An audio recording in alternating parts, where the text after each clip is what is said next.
This is Neil Ratner Rock Doc here on WDST Radio Woodstock with another episode of This Week in Rock with support from Transcendental and my friend, the amazing dentist and rock star Bruce Milner. Visit Transcendental, his stunning new office at 2 Maverick Road on the corner of Maverick Road and Route 375. On June 3rd, 1977, Bob Marley and the Wailers released the album Exodus, an album which in 1999 Time magazine rated as the greatest album of the 20th century. In December 1976, an assassination attempt was made on Bob Marley's life, leading him to leave his residence in Jamaica. Bob spent a month recuperating and writing at Chris Blackwell's Compass Point Studios in the Bahamas, and then went on to London to record his next album, Exodus. Unlike Bob's previous albums, Exodus thematically moves away from cryptic storytelling. Instead, it revolves around themes of change, religious politics, and sexuality. Split into 2 halves, the first half deals with religious politics, while the second half is focused on themes of making love and keeping faith, with a production characterized as laid back, with pulsating bass beats and an emphasis on piano, trumpet, and guitar. Bob's son Ziggy curated a special 40th anniversary edition of Exodus in 2017, and as he explains, although the music his father was making at the time couldn't even be classified as reggae, there was a certain universal appeal that could not be denied. My father and the musicians were very open-minded and very adventurous in recording Exodus. I think it was a very creative time for them, and they really pushed the limits and pushed the envelope of what reggae is or what reggae was supposed to be. And in doing that, they brought in many more people into the music by just being open-minded about it. For real.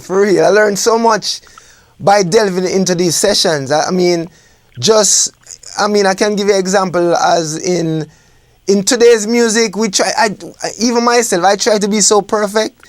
The timing, everything will be so perfect. Right. But in listening to these original tracks, what I heard was not a perfection technically, but perfection in the camaraderie of the musicians playing together.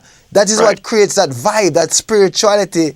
It's not a technical thing, it's a human thing. It's a human time code, basically. And it really inspired me in working on what I am working on and what I'll be working on in the future. That's one of the most important factors in reggae music, what my father did, what we're trying to do is, it's a spiritual, it's spiritual, it's deep, it's not just superficial, it's really deep, and it's about us as human beings. That's what connects us together. It's that human thing, that soul that we talk about, that we're trying to figure out what it is, but that's what is in the music that connects people so strongly, and why Exodus and my father music is so timeless and so widely loved throughout the world. Exodus played a vital role in introducing reggae music to a global audience, serving as a cultural ambassador for Jamaican music worldwide, and its significance extends beyond mere musical appreciation. According to Marley himself, the album is designed not only for Rastafarians, but for anybody seeking spiritual consolation and musical enlightenment. And if you'd like to see Stephen Marley and his brother Damien, WDST will be presenting them here in Kingston at the Hutton Brickyards on July 31st. Okay, let's listen. From the album of the same name, Bob Marley and the Wailers and Exodus.